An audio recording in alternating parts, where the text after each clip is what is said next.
The ജേർണലിസ്റ്റിലേക്ക് മുഖ്യമന്ത്രി V D സതീശന് ആഭ്യന്തര വകുപ്പ് നൽകാത്തതിനെക്കുറിച്ച് അല്ലെങ്കിൽ രമേശ് ചെന്നിത്തലയെ ആഭ്യന്തരമന്ത്രി ആക്കിയതിനെക്കുറിച്ച് നിരവധിയായ ചർച്ചകൾ ഇപ്പോഴും പുരോഗമിച്ചു കൊണ്ടിരിക്കുകയാണ്. അതിലേറ്റവും പ്രധാനപ്പെട്ടത് വി ഡി സതീശൻ ആഭ്യന്തര വകുപ്പ് കൊടുക്കാതെ റബ്ബർ സ്റ്റാമ്പ് മുഖ്യമന്ത്രിയാക്കി മാറ്റാനുള്ള ശ്രമങ്ങൾ കോൺഗ്രസിനുള്ളിൽ നിന്ന് തന്നെ നടക്കുന്നുണ്ട്. അതിൻ്റെ ഭാഗമായിട്ടാണ് രമേശ് ചെന്നിത്തലയെ ആഭ്യന്തര മന്ത്രിയാക്കിയത്. മുഖ്യമന്ത്രി തന്നെ ആഭ്യന്തരമന്ത്രി പദം കൈകാര്യം ചെയ്താലേ ഒരു പവർ ഉണ്ടാവുകയുള്ളൂ, അല്ലെങ്കിൽ മുഖ്യമന്ത്രിയുടെ പവർ കുറയും. ഇങ്ങനെയൊക്കെയുള്ള പല പ്രചാരണങ്ങളും ചർച്ചകളും സോഷ്യൽ മീഡിയയിൽ സജീവമായി മുന്നോട്ട് പോവുകയാണ്. വി ഡി ഫാൻസ് കുറച്ചുകൂടി വൈകാരികമായി കോൺഗ്രസിലെ ഗ്രൂപ്പ് തർക്കത്തിൻ്റെ ഭാഗമായിട്ടാണ് വി ഡി സതീശന് ആഭ്യന്തരമന്ത്രി പദം കൊടുക്കാത്തത്. വി ഡി സതീശന് പകരം സംസ്ഥാനത്തിൻ്റെ ഭരണം മറ്റു ചിലരിലേക്ക് കൊണ്ടുപോകാനുള്ള നീക്കമാണ് എന്ന നിലയിലൊക്കെ വലിയ ചർച്ചകളും ആരോപണങ്ങളും ഉന്നയിക്കുന്നുണ്ട്. എന്തു തന്നെയായാലും രമേശ് ചെന്നിത്തലയ്ക്ക് ആഭ്യന്തര വകുപ്പ് നൽകിയത് സംബന്ധിച്ച് നിരവധി വ്യാജ പ്രചാരണങ്ങളും അതുപോലെ തന്നെ ഒരിക്കലും നടക്കാൻ പാടില്ലാത്തതായ പല ചർച്ചകളും സോഷ്യൽ മീഡിയയിൽ ഉൾപ്പെടെ പുരോഗമിക്കുന്നുണ്ട്. ഈ ഘട്ടത്തിൽ വളരെ നിർണായകമായ ഒരു കാര്യം പ്രേക്ഷകരെ അറിയിക്കാനാണ്, അല്ലെങ്കിൽ പ്രേക്ഷകരുമായി പങ്കുവയ്ക്കാനാണ് ഞാൻ ഈ വീഡിയോ വളരെ തിരക്കിട്ട് ചെയ്യുന്നത്. മറ്റൊന്നുമല്ല, രമേശ് ചെന്നിത്തലയെ ആഭ്യന്തരമന്ത്രിയാക്കിയ തീരുമാനം ഏറ്റവും മികച്ച, അതായത് ഈ UDF മന്ത്രിസഭയിലെ ഏറ്റവും മികച്ച തീരുമാനങ്ങളിൽ ഒന്നായിട്ടാണ് ഞാൻ വിലയിരുത്തുന്നത്. അതിനുള്ള കാരണം രമേശ് ചെന്നിത്തല തമിഴ്നാട്ടിൽ പോലും ഒരു വലിയ തരംഗമായി കൊണ്ടിരിക്കുകയാണ്. രമേശ് ചെന്നിത്തല എന്ന മോഡൽ, രമേശ് ചെന്നിത്തല എന്ന ഹോം മിനിസ്റ്റർ അവിടെ ഒരു വലിയ മോഡലായി കഴിഞ്ഞിരിക്കുന്നു എന്നുള്ളിടത്താണ് ഞാൻ ഈ വീഡിയോയിൽ ചില പ്രധാനപ്പെട്ട കാര്യങ്ങൾ പ്രേക്ഷകരെ അറിയിക്കുന്നത്. ഇപ്പോൾ രമേശ് ചെന്നിത്തലയുടെ വിമർശകർ പലരും ചൂണ്ടിക്കാണിക്കുന്ന ഏറ്റവും പ്രധാനപ്പെട്ട ഒരു ആരോപണം എന്ന് പറയുന്നത് രമേശ് ചെന്നിത്തല ഒരു അധികാരമോഹിയാണ്. അതുകൊണ്ട് തന്നെയാണ് ഈ മന്ത്രിസഭയിൽ കടിച്ചു തൂങ്ങാൻ വേണ്ടി, ആഭ്യന്തര വകുപ്പ് കിട്ടാൻ വേണ്ടി അദ്ദേഹം ഒരുപാട് വെല്ലുവിളികളും അല്ലെങ്കിൽ ഒരുപാട് തരത്തിലുള്ള തർക്കങ്ങളും ഒക്കെ നടത്തിയത്. അതൊന്നും ഒരിക്കലും അംഗീകരിക്കാൻ കഴിയില്ല. രമേശ് ചെന്നിത്തല ഒരു കഴിവുകെട്ട ആഭ്യന്തരമന്ത്രിയായിരിക്കും. മുഖ്യമന്ത്രി തന്നെ ആഭ്യന്തര വകുപ്പ് കൈകാര്യം ചെയ്താലേ കേരളത്തിൽ ക്രമസമാധാനം നിലനിൽക്കൂ. വി ഡി സതീശൻ്റെ മനസ്സിലുള്ള പോലീസിംഗ് ആയിരിക്കും ഏറ്റവും മികച്ചത്. ഇങ്ങനെയൊക്കെയുള്ള പല കാര്യങ്ങളും പറയുന്നവർക്കുള്ള ഒരു മറുപടി പറഞ്ഞെടുത്ത് തുടങ്ങാം. നിങ്ങൾക്കറിയാമോ, കേരളം കണ്ട ഏറ്റവും മികച്ച ആഭ്യന്തരമന്ത്രിമാരിൽ ഒരാളായിരുന്നു രമേശ് ചെന്നിത്തല. 2014 മുതൽ 2016 വരെയുള്ള 2 വർഷക്കാലം ഉമ്മൻചാണ്ടി മന്ത്രിസഭയിൽ രമേശ് ചെന്നിത്തല ആഭ്യന്തരമന്ത്രി ആയിരുന്നപ്പോൾ കേരളം കാണാത്ത ഞെട്ടിക്കുന്ന പല നിർണായകമായ നീക്കങ്ങളും കേരള പോലീസ് നടത്തിയിട്ടുണ്ട്. ഒരു പക്ഷേ അന്ന് ആ കാലയളവിലായിരിക്കണം കേരള പോലീസ് ഏറ്റവും സ്വതന്ത്രമായി ഈ നാട് നശിപ്പിക്കാൻ ഇറങ്ങിത്തിരിച്ച വിധ്വംസക ശക്തികൾക്കെതിരെ, ഈ നാട് നശിപ്പിക്കാൻ ഇറങ്ങിത്തിരിച്ച അതിക്രൂരന്മാരായ മാഫിയകൾക്കെതിരെ കേരള പോലീസ് ഇത്രയും ശുഷ്കാന്തിയോടുകൂടി നടപടിയെടുത്തൊരു കാലഘട്ടം വേറെ ഉണ്ടാകുമെന്ന് തോന്നുന്നില്ല.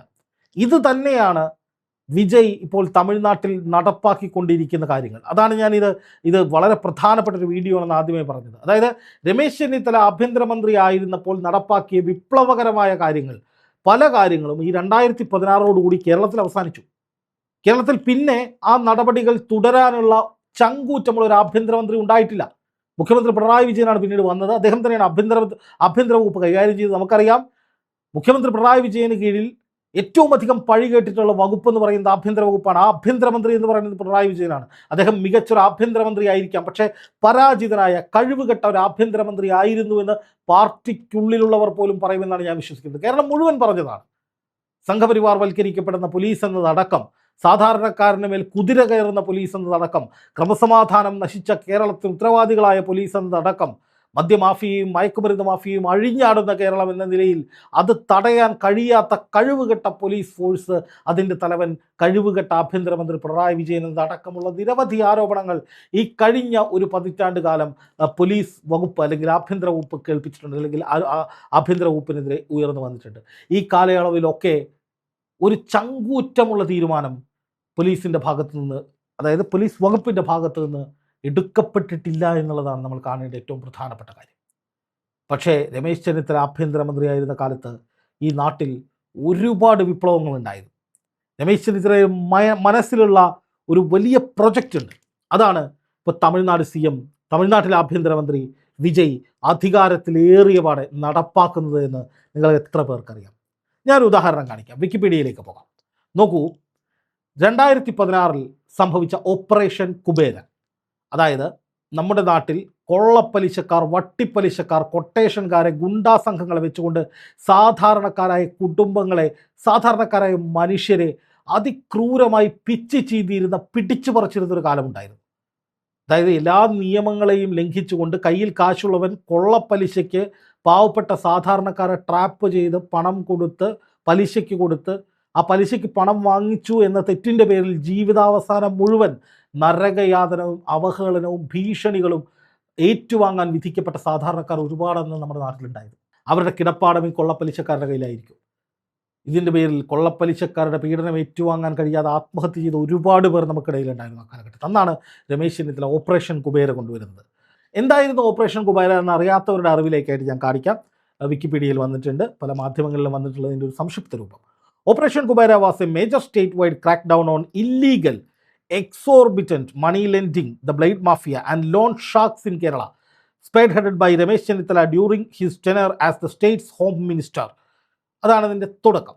The campaign was initiated in May 2014 to combat the exploitation of vulnerable citizens and curb the rising number of debtors' suicides.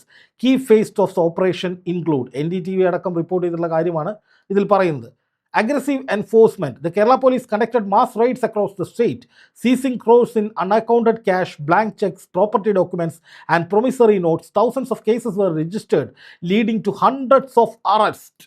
നോക്കുക, ബ്ലേഡ് മാഫിയക്കെതിരെ, കൊള്ളപ്പലിശക്കാർക്കെതിരെ, കള്ളപ്പണം കൈകാര്യം ചെയ്യുന്നവർക്കെതിരെയൊക്കെയുള്ള ആയിരക്കണക്കിന് റെയ്ഡുകൾ അന്ന് കേരളത്തിൽ നടന്നിരുന്നു. ഒരുപക്ഷെ പുതിയ തലമുറയിലുള്ളവർക്ക് അത്ര ഓർമ്മ കാണില്ല. ഇത്രയും വിപ്ലവകരമായൊരു നീക്കം പിന്നീട് അതിന് മുമ്പോ ശേഷമോ കേരള പോലീസിൻ്റെ ഭാഗത്ത് നിന്ന് ഉണ്ടായിട്ടില്ല. അതിന് നേതൃത്വം നൽകിയത് അന്നത്തെ ആഭ്യന്തരമന്ത്രി രമേശ് ചെന്നിത്തലയായിരുന്നു. ആ രമേശ് ചെന്നിത്തലയാണ് നമ്മളൊക്കെ ഇവിടെ നിന്ന് അണ്ടർ എസ്റ്റിമേറ്റ് ചെയ്യുന്നത്. നോക്കുക, അതിനുശേഷം strict legal actions. Chennithala's administration invoked stringent measures against operators, including the Kerala Anti-Social Activities Prevention Act, KAPA, which allows for preventive detention of habitual offenders. ഇതിൽ പ്രതികളാകുന്നവരെ കാപ്പ നിയമം ചുമത്തി നാട് കടത്തുകയും ഇവന്മാരുടെ കയ്യിലുള്ള സാധാരണക്കാരുടെ ഡോക്യുമെൻറ്റുകളൊക്കെ നിയമവിരുദ്ധമായി പിടിച്ചു വെച്ചിട്ടുള്ള ചെക്ക് ബുക്കുകൾ, അതുപോലെ തന്നെ മുദ്രപേപ്പറുകൾ, ബ്ലാങ്കായി ഒപ്പിട്ടിട്ടുള്ള രേഖകൾ, വീടിൻ്റെ ആധാരങ്ങൾ, ഇതൊക്കെ പിടിച്ചെടുത്ത് ആ പറയുന്ന രീതിയിലുള്ള സകല ഇല്ലീഗൽ ഇടപാടും അവസാനിപ്പിച്ച ആളായിരുന്നു ചെന്നിത്തല. അതിന് നേതൃത്വം കൊടുത്ത, ഈ കള്ളപ്പണ ഇടപാടുകൾക്ക് നേതൃത്വം കൊടുക്കുന്നവർ ഒക്കെ കാപ്പയടിച്ചു കൊടുക്കുന്ന ഒരു കാലഘട്ടമായിരുന്നു അത്. എന്ന് മാത്രമല്ല, phase 2 expansion, a second phase was launched in late 2014 to follow up on pending cases, coordinate statewide vigilance, and establish dedicated helplines for victims to seek help safety. അതായത് ഈ പറയുന്ന കള്ളപ്പണക്കാരുടെ ത്രെട്ടനിങ്ങിനും ആക്രമണത്തിനും ഒക്കെ ഇരയായ ആളുകളെ റീഹാബിലിറ്റേറ്റ് ചെയ്യാനുള്ള, അവരുടെ ജീവിതത്തിലേക്ക് മടക്കി കൊണ്ടുവരാനുള്ളത് അടക്കമുള്ള വലിയ പദ്ധതിയായിരുന്നു. പക്ഷേ പിണറായി സർക്കാർ അധികാരത്തിലേറിയതോടെ ഇതെല്ലാം അവസാനിച്ചു. ഞാനിതിവിടെ പറയാൻ കാരണം ഇത് തന്നെയാണ് ഇപ്പോൾ വിജയ് കൃത്യമായി തമിഴ്നാട്ടിൽ നടപ്പാക്കുന്നത്. എത്ര പേർക്ക് അത് അറിയാമെന്ന് എനിക്കറിയില്ല. നോക്കുക, അതുമായി ബന്ധപ്പെട്ട് വിക്കിപീഡിയയിൽ, ഗൂഗിളിൽ വന്നിട്ടുള്ള പ്രധാനപ്പെട്ട സിനോപ്സിസ് ഇങ്ങനെയാണ്. The Tamil Nadu government led by chief minister C Joseph Vijay is actively cracking down in illegal money lenders and coercive loan recovery practices. The administration has intensified its enforcements of Tamil Nadu money lending entities, Prevention of Coercive Actions Act to protect vulnerable groups like farmers, women and self-helping groups from harassment. ഇത് തന്നെയാണ് operation Kubera. ഇത് തന്നെയാണ് operation Kubera. Operation കുബേരയും ഈ പറയുന്ന തമിഴ്നാട് സർക്കാർ മുന്നോട്ട് വയ്ക്കുന്ന ഏറ്റവും പുതിയ ഈ പറയുന്ന ലോൺ റിക്കവറി പ്രാക്ടീസ്, ഇല്ലീഗൽ മണി ലെൻഡേഴ്സിനെതിരെയുള്ള നീക്കവും, അതിനൊരു പേരില്ല, ഓപ്പറേഷൻ കുബേര എന്നൊരു പേരില്ല എന്നുള്ളൂ. രണ്ടും സെയിം ടു സെയിം ആണ്. രണ്ടിൻ്റെയും അർത്ഥങ്ങൾ ഗൂഗിൾ വെച്ച് നോക്കിയാൽ രണ്ടും വിഭാവനം ചെയ്യുന്നത് എങ്ങനെയാണ്. ഓപ്പറേഷൻ കുബേര എന്ന് പറയുന്ന രമേശ് ചെന്നിത്തലയുടെ സെയിം മാസ്റ്റർ പ്ലാനാണ് അതേപടി വിജയ് തമിഴ്നാട്ടിൽ നടപ്പാക്കുന്നത്. തൊട്ടടുത്ത് നടന്ന വിപ്ലവകരമായ പോലീസിങ്ങിനെ കുറിച്ച് വിജയ് അറിഞ്ഞിട്ടുണ്ട്, നേരത്തെ തന്നെ വിജയ് ശ്രദ്ധിച്ചിട്ടുണ്ട്. അത് തന്നെയാണ് അതേ രീതിയിൽ തമിഴ്നാട്ടിൽ നടപ്പാക്കുന്നത് എന്ന് പറയുമ്പോൾ രമേശ് ചെന്നിത്തല വിജയുടെ ആശാനാവുകയാണ്. ആഭ്യന്തരമന്ത്രിയായി ഒരു സ്ട്രൈക്കിംഗ് ആയ നീക്കം എങ്ങനെ നടത്തുന്നത് എന്ന കാര്യത്തിൽ വിജയുടെ റോൾ മോഡൽ അക്കാര്യത്തിൽ രമേശ് ചെന്നിത്തലയാണ് എന്ന കാര്യത്തിൽ എനിക്ക് യാതൊരു സംശയവുമില്ല. അഭിമാനിക്കാം രമേശ് ചെന്നിത്തലയെ ഓർത്ത് മലയാളികൾക്ക്. കാരണം മലയാളികളെ ത്രസിപ്പിച്ച, മലയാളികളെ രക്ഷപ്പെടുത്തിയ ഒരു നിർണായകമായ ഓപ്പറേഷൻ അതേപടി നമ്മളിൽ നിന്ന് തമിഴ്നാട് കടം കൊണ്ടിരിക്കുകയാണ്. അതാണിപ്പോൾ അവിടെ നടക്കാൻ പോകുന്നത്.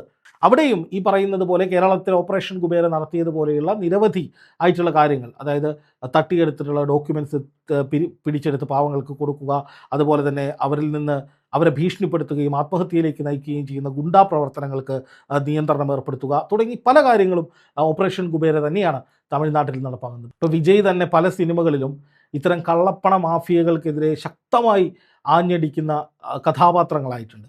ഇപ്പോൾ ഭൈരവ എന്ന് പറയുന്ന ഒരു സിനിമയിൽ ഒരു കള്ളപ്പണക്കാരൻ, അല്ലെങ്കിൽ ഒരുപാട് ഇല്ലീഗലായിട്ട് പണം സ്വരൂപിച്ച് വെച്ച ആളുടെ വീട്ടിലേക്ക് ഇൻകം ടാക്സ് ഓഫീസറുടെ വേഷത്തിൽ, അതായത് വേഷപ്രച്ഛന്നായി ഇൻകം ടാക്സ് ഓഫീസറായി എത്തുന്ന വിജയ് അവിടെ നിന്ന് മുഴുവൻ കള്ളപ്പണവും കണ്ടെടുത്തുകൊണ്ട് പോകുന്നൊരു സീനൊക്കെ ഉണ്ടായിരുന്നു. അതിൽ കുറേ ഡോക്യുമെൻറ്റും കാര്യങ്ങളെല്ലാം എടുത്തുകൊണ്ട് പോകുന്നൊരു സീൻ. അപ്പോൾ അതേപോലെ കൃത്യമായ ഇടപെടൽ വിജയ് നടത്തുന്നുണ്ട് എന്നുള്ളതാണ്. അത് ചെന്നിത്തലയുടെ പോലീസ് ഇങ്ങനെ മാതൃകയാക്കിയാണ് നടത്തുന്നത് എന്നുള്ളതാണ് ഏറ്റവും പ്രധാനപ്പെട്ട കാര്യം. രണ്ടാമത്തെ കാര്യം എന്ന് പറയുന്നത് ഡ്രഗ്സിനെതിരായിട്ടുള്ള പോരാട്ടമാണ്. ഇപ്പോൾ നമുക്കറിയാം, മാസ്റ്റർ എന്ന സിനിമയിൽ വിജയ് കുട്ടികളിൽ നിന്ന് പിടിച്ചെടുക്കുന്ന ഡ്രഗ്സും മദ്യവും ഒക്കെ മദ്യമൊഴിച്ച് കത്തിച്ച് കളയുന്നൊരു സീനുണ്ട്. ഇപ്പോൾ തമിഴ്നാട്ടിൽ നിന്ന് അങ്ങനത്തെ കുറേ ദൃശ്യങ്ങൾ വരുന്നുണ്ട്. പോലീസ് വന്നിട്ട് മദ്യം അല്ലെങ്കിൽ ഈ മയക്കുമരുന്ന്, അതിനെതിരെ ശക്തമായ പോരാട്ടം. ഇത് സത്യം പറഞ്ഞാൽ രമേശ് ചെന്നിത്തല 2025 തന്നെ വിഭാവനം ചെയ്തൊരു പദ്ധതിയാണ്. എത്ര പേര് ഓർക്കുന്നുണ്ട്, എത്ര മാധ്യമങ്ങൾ അതിനെ പിന്തുണച്ചു എന്നുള്ളത് വലിയൊരു ചോദ്യമാണ്. കാരണം കേരള സമൂഹത്തെ ഡ്രഗ്സിൽ നിന്ന് രക്ഷപ്പെടുത്തുക എന്ന ലക്ഷ്യത്തോടു കൂടി 2025 ഗ്രേറ്റ് വാക്കത്തോൺ എന്ന പേരിൽ ഇവിടെ രമേശ് ചെന്നിത്തലയുടെ നേതൃത്വത്തിൽ ഒരു വലിയ റാലി 14 ജില്ലകളിലുമായിട്ട് അദ്ദേഹം നടത്തിയിരുന്നു. ഒരു ചെറിയ കാര്യമല്ല. കാരണം നമുക്കറിയാം, ഇപ്പോൾ കേരളത്തിലെ കുഞ്ഞുങ്ങൾ, ചെറിയ കുട്ടികൾ ഡ്രഗ്സിന് അടിമകളാണ്. കൊച്ചിയിൽ രാത്രി ഒരു 12 മണിക്ക് ശേഷം വെറുതെ ഒന്ന് ബൈക്ക് എടുത്ത് കറങ്ങിയാൽ തന്നെ നമുക്ക് കാണാം ആണും പെണ്ണും പെൺകൂട്ടങ്ങളും ഒക്കെ പാലത്തിനടിയിലോ സ്ലാബിൻ്റെ ഇടയിലോ കാട്ടിലോ ഒക്കെ ഇരുന്ന് കിറുങ്ങിയിരിക്കുകയാണ്. അവർ മദ്യത്തിന് മണമൊന്നും ഉണ്ടാവില്ല, പക്ഷേ കിറുങ്ങിയിരിക്കുകയാണ്. എന്തെങ്കിലും ചോദിക്കുകയൊക്കെ ചെയ്ത് കഴിഞ്ഞാൽ ചിലപ്പോൾ വണ്ടിയുടെ മുമ്പിലേക്ക് എടുത്ത് ചാടും, ഒച്ചയും വിളി എടുത്തിട്ട് ഇങ്ങനെ നടക്കും. ചിലരൊക്കെ ഡ്രഗ്സ് ഒന്നും അടിക്കാതെ വേറെ എന്തെങ്കിലും പ്രശ്നങ്ങളും ഉണ്ടായിരിക്കാം. പക്ഷേ ഭൂരിഭാഗം ആളുകളും അത്തരത്തിൽ ഡ്രഗ്സിന് അടിമകളാണെന്ന കാര്യത്തിൽ എനിക്ക് തർക്കമൊന്നുമില്ല. ഇപ്പോൾ ഡാൻസ് ഓഫിൻ്റെ കേസുകളുടെ എണ്ണം കൂടുന്നതൊക്കെ അതിൻ്റെ തെളിവാണ്. അപ്പോൾ അതിനെതിരെ അത്തരം ലഹരി അല്ലെങ്കിൽ സിന്തറ്റിക് ഡ്രഗ്സ് കുട്ടികളിലേക്ക്, പുതുതലമുറയിലേക്ക് എത്താതെ തടയാൻ വേണ്ടി രമേശ് ചെന്നിത്തല വലിയ പദ്ധതികൾ വിഭാവനം ചെയ്തിരുന്നു. അതിൻ്റെ ഭാഗമായിട്ടാണ് അദ്ദേഹം അന്ന് ഈ പറയുന്ന വാക്കത്തോൺ കേരളം മുഴുവൻ സംഘടിപ്പിച്ചത്.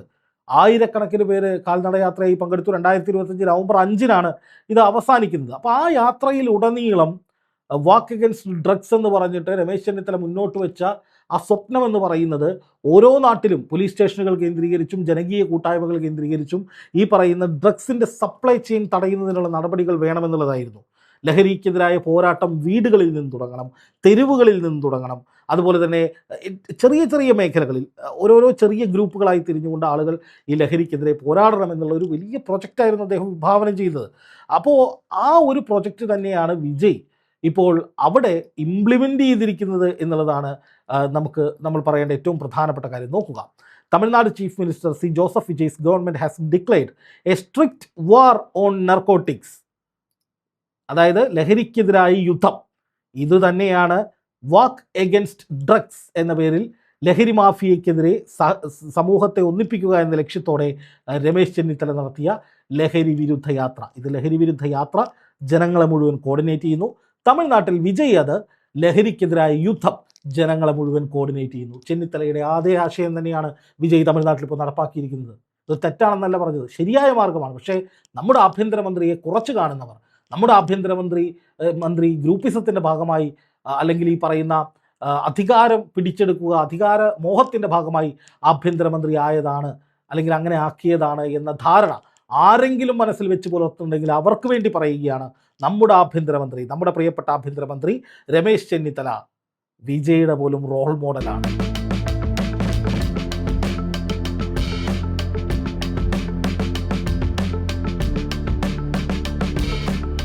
ആൻറ്റി ഡ്രഗ് ഫ്രെയിം വർക്ക് എന്ന പേരിൽ വിജയ് നടപ്പാക്കുന്നതൊക്കെയും രമേശ് ചെന്നിത്തല ഈ യാത്രയിൽ പറഞ്ഞിട്ടുള്ള കാര്യങ്ങളാണ്. സ്പെഷ്യലൈസ്ഡ് ടാസ്ക് ഫോഴ്സ്, അതായത് ആൻറ്റി നാർക്കോട്ടിക് ടാസ്ക് ഫോഴ്സുകൾ അവിടെ നടപ്പാകും. ഇത് കേരളത്തിൽ വരാൻ പോവുകയാണ്. നേരത്തെ രമേശ് ചെന്നിത്തല പ്രഖ്യാപിച്ചിട്ടുള്ള കാര്യമാണ്. അതുപോലെ തന്നെ ഈ നാർക്കോട്ടിക് പ്രവർത്തനങ്ങളിൽ ഏർപ്പെടുന്നവരുടെ സ്വത്തും പണവും കണ്ടുകെട്ടുക എന്നുള്ള ഒരു നിർണായക നടപടി വിജയ് അവിടെ സ്വീകരിക്കുന്നുണ്ട്. ഇത് ഈ ലഹരി വിമുക്ത യാത്രയിൽ രമേശ് ചെന്നിത്തല പലതവണ പ്രസംഗിച്ചിട്ടുള്ള കാര്യമാണ്.